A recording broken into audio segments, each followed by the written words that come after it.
On May 28, 1999, Universal Orlando's second theme park, Islands of Adventure, officially opened to the public. There were 5 themed islands at the time, and one of them happened to be based on the Marvel superheroes and villains. Originally an area for DC Comics, the IP was switched to Marvel Comics after Universal and Time Warner, parent company of Warner Brothers, couldn't agree regarding the number of fees charged for licensing the characters.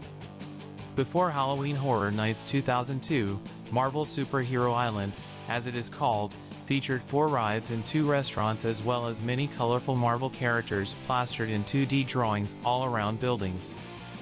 The Amazing Adventures of Spider-Man, a motion-based 3D dark ride that takes guests tagging along with Spider-Man to battle the Sinister Syndicate. The Incredible Hulk Coaster, a launch roller coaster themed after the Hulk, where riders go on a roller coaster powered by the gamma ray accelerator which created the Hulk character.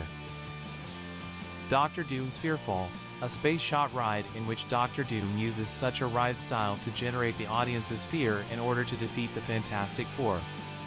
And Storm Force Accelatron, a teacup ride themed after a popular member of X-Men, Storm, where riders are made to spin around in order to power the Accelatron, a device that amplifies the mutant's abilities to allow the X-Men to defeat Magneto.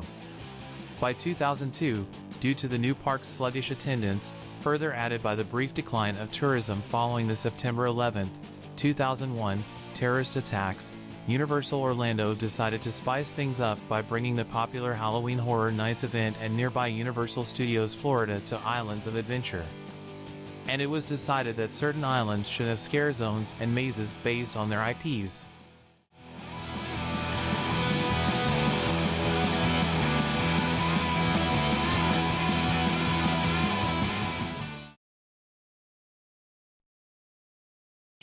Halloween Horror Nights held at Islands of Adventure for the first time opened up on October 4, 2002. For HHN, 5 islands were converted into scare zones, and Marvel happened to be on the list. Marvel fit perfectly to be on the list because of its edgy and cool factor tone, which made it suitable for this horror event. This Marvel-themed horror area, called Island Under Siege, was an alternative, nightmarish scenario in which Spider-Man's archenemy, Carnage, murdered all of the Marvel superheroes in the area thanks to the special power given to him by the HHN 2002's icon, the Caretaker. The absence of any Marvel superheroes in this scare zone placed the island in terror at the hands of Carnage and his minions. Smoke and fog were spread around the area to give the impression of the island's chaos. Police cars are seen being abandoned, but police zombies are seen roaming around. Crossbones chases guests with chainsaws. Originally, snipers were supposed to be seen on the roof of every Marvel building shooting lasers, but this was scrapped entirely. Carnage can be seen on the stage, taunting and scaring guests. The rides themselves at the Scare Zone, however, never had any re-theme, so they continue to operate normally as usual. There are rumors abound that there were dead superheroes in and around the Scare Zone, but this hasn't been confirmed. Right of the Incredible Hulk Coaster entrance was a passage to the Carnage Warehouse Haunted House, better known as Maximum Carnage. Guests saw a large sign featuring the house logo. They enter a warehouse with probing lights and get scared by Carnage's minions. Passing through toxic waste and encountering scare actors and chain-link fences, the revolving tunnel appeared, with holes inside of it with lights shining through. The finale was the nuclear reactor, with flashing lights and loud sirens. A scare actor with a gas mask would jump out at guests and another scare actor would appear above them. It also had green lights and barrels labeled gamma radiation.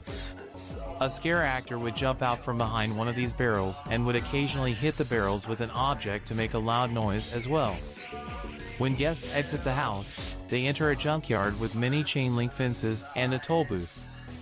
A chainsaw-wielding scare actor jumps out at the end and attacks guests as they run out of the house.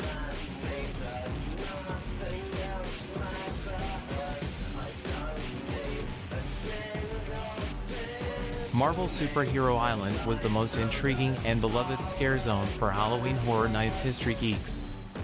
It was so good that it even won the 2002 Scare Zone of the Year. However, it was only used for a year, because Marvel officials were furious about the Scarezone and told Universal that if kids came to the event and saw all of their favorite superheroes dead, they would stop buying Marvel comics because they would think that the superheroes were dead for real. HHN would continue to be held at Islands of Adventure until 2005, but never again would there be a Marvel-themed horror area and maze.